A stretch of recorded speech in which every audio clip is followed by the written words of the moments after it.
Students, you are NEET aspirant.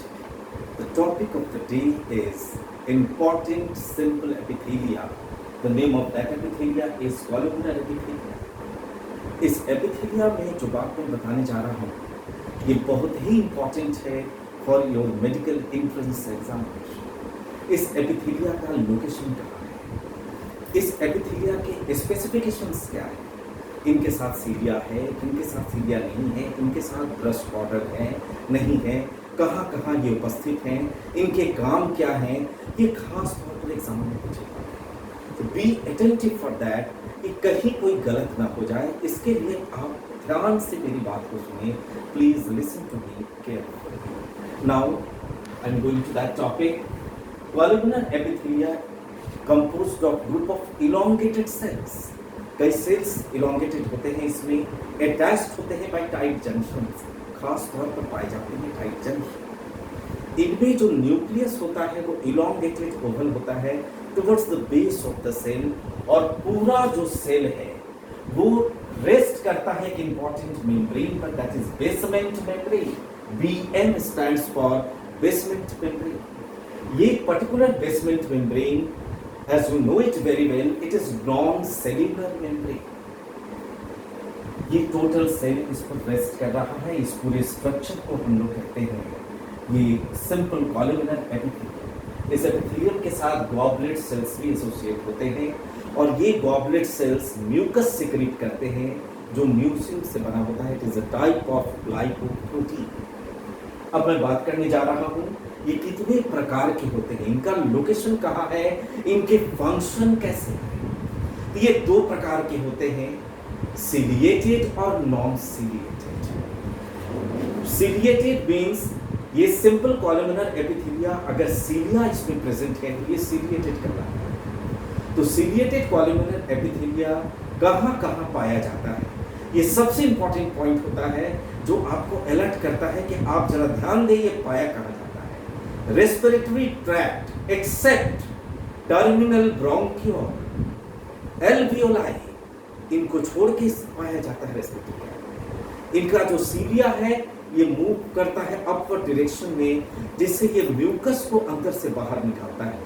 ये mucus dust भी contain कर सकता है, पैथोजेनिक ऑर्गेनिजम्स भी कंटेन कर सकता है, इनको बाहर निकालने में ये काफी अच्छा मदद करता है। कभी कभी ये सीलिया जो है थिक म्यूकस के द्वारा कोट हो जाता है। अगर सिस्टिक फाइब्रोसिस नाम की बीमारी होता है, उस कंडीशन में सीलिया का मूवमेंट बंद हो जाता है और कई respiratory infections, infective organisms grow कर जाते हैं। For example salmonella, for example hemophilus and Burkholderia cepacia like organisms will grow in the tract. तो ये एक इन्फेक्टिव एस्पेक्ट था इस पर्टिकुलर एरिया रेस्पिरेटरी ट्रैक्ट का। दूसरा है कि इस पर्टिकुलर एपिथेलिया का जो सिलिएटेड कॉलमनर एपिथेलिया है फेलोपियन ट्यूब में पाया जाता है। फेलोपियन ट्यूब में इसका क्या काम हो सकता है? फेलोपियन ट्यूब में जो ये कॉलमनर सिलिएटेड एपिथेलिया पाया जाता है उसमें जो सीलिया प्रेजेंट होते हैं, उस सीलिया के मूवमेंट से जो ओवम डिस्चार्ज होता है आफ्टर ओव्यूलेशन वो ट्रैप होता है अगेंस्ट ग्रेविटी। इस मूवमेंट में एक इंपॉर्टेंट कॉन्ट्रैक्शन होता है, स्पेसिफिकली जो है muscles of the fallopian tube में, उस कॉन्ट्रैक्शन को मायोसाल्पिंजियल कॉन्ट्रैक्शन का नाम देते हैं। यहाँ पर आता है myosalpingeal, myo means muscle, salpingeal fallopian tube से लिंक होता है। तो ये एक ऐसा कॉन्ट्रैक्शन है जिससे कि मूवमेंट बढ़ जाता है सीलिया का, और इससे नेगेटिव प्रेशर डेवलप कर जाता है फेलोपियन ट्यूब में, और आसानी से जो डिस्चार्ज ओवम है वो ट्रैप कर दिए जाते हैं। एक बड़ा रिमार्केबल पॉइंट यहाँ ये है, ओवा डिस्चार्ज हुआ into the dominant cavity, इसके पास न सीलिया है न फ्लैजिला है, अगेंस्ट ग्रेविटी ये ट्रैप हो रहा है। That means there should be development of some important negative pressure inside the fallopian tube, and the factors responsible for that type of development is ions, prostaglandin F2 alpha, adrenomodulin and estrogen hormone। ये सारी जो factors हैं जो ultimately बायोसाल्पिंजियल contraction और ciliary movement को promote करके एक को ट्रैप करने में काफ़ी मदद करते हैं। तो ये एक बड़ा इंपॉर्टेंट एस्पेक्ट है about the discussions. Fallopian tube हो गया।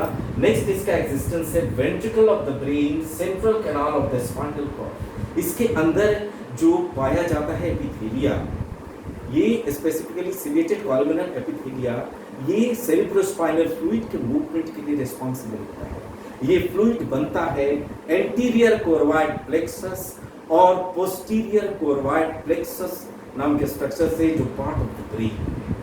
ये बहुत ही इंपॉर्टेंट एस्पेक्ट है जो मूवमेंट ऑफ फ्लूइड में रिस्पॉन्सिबल होता है। तीसरा जो लोकेशन है वो है वासा इफरेंशिया, जो टेस्टिस का पार्ट है।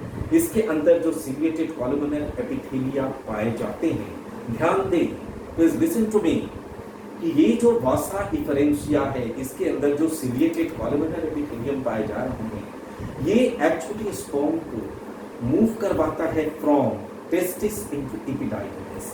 ये मूवमेंट में ये बड़ा इंपॉर्टेंट रोल अदा करता है। तो ये बहुत ही इंपॉर्टेंट एस्पेक्ट है about the ciliated columnar epithelia. Now I am coming to the another point that is non ciliated. Means ये कॉलमनर एपिथेलिया है लेकिन इसमें सिलिया नहीं है, तो आखिर क्या इसके साथ एसोसिएटेड है? अगर ये नॉन सिलिएटेड है तो इसका एग्जिस्टेंस कहाँ कहाँ है? ये स्टमक में एग्जिस्ट करता है। पॉइंट टू बी क्लियर, ये स्टमक में एग्जिस्ट करता है, ये गॉल ब्लैडर से एसोसिएटेड है, ये आपके इंटेस्टाइन में पाया जाता है, लार्ज इंटेस्टाइन के पार्ट है। इसके अलावा एक और बात मैं बता दूं जो कि खास तौर पर है कि इससे गैस्ट्रिक ग्लैंड्स भी निर्मित होते हैं। इंटेस्टाइनल ग्लैंड्स के फॉर्मेशन में भी ये इन्वॉल्व होता है, ये particular non ciliated columnar epithelia. At the same time ये पैंक्रियाटिक लोब्यूल्स के फॉर्मेशन को में भी ये पार्टिसिपेट करता है। अगर इसके साथ कुछ स्पेसिफिकेशंस है, फॉर एग्जांपल अगर इनके साथ ब्रश बॉर्डर उपस्थित है तो ये बेसिकली कन्फाइंड होता है इंटेस्टाइन में, और ज्यादातर ये absorption of the food stuffs में इन्वॉल्व हो जाता है। इससे जो बेसिक एंजाइम्स बाहर आते हैं, students please listen to me carefully, जो एंजाइम्स इससे बाहर आते हैं उसमें जो ज्यादा जो पार्टिसिपेशन होता है वो कार्बोहाइड्रेट डाइजेस्टिंग एंजाइम्स खास तौर पर पार्टिसिपेट करते हैं। नाउ इन कंटिन्यूएशन,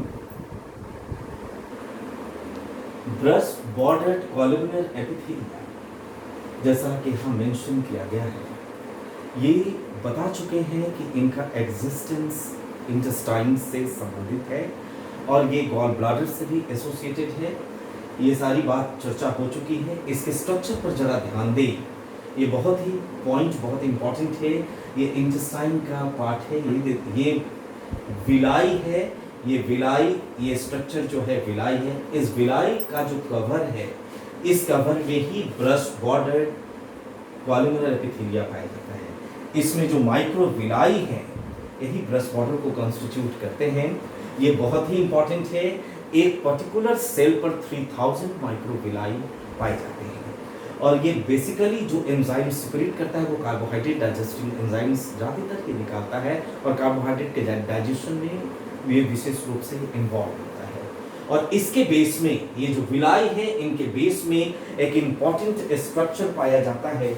उस स्ट्रक्चर का नाम है, उसका नाम है crypts of लुबरकोन।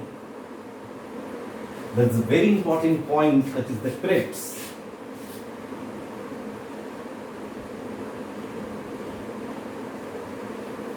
Cripps of Lieberkühn पाया जाता है। इससे ग्रुप ऑफ एंजाइम्स निकलते हैं और वो एंजाइम का नाम है circus entericus.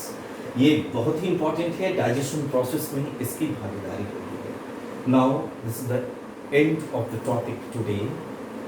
Please like and subscribe my channel.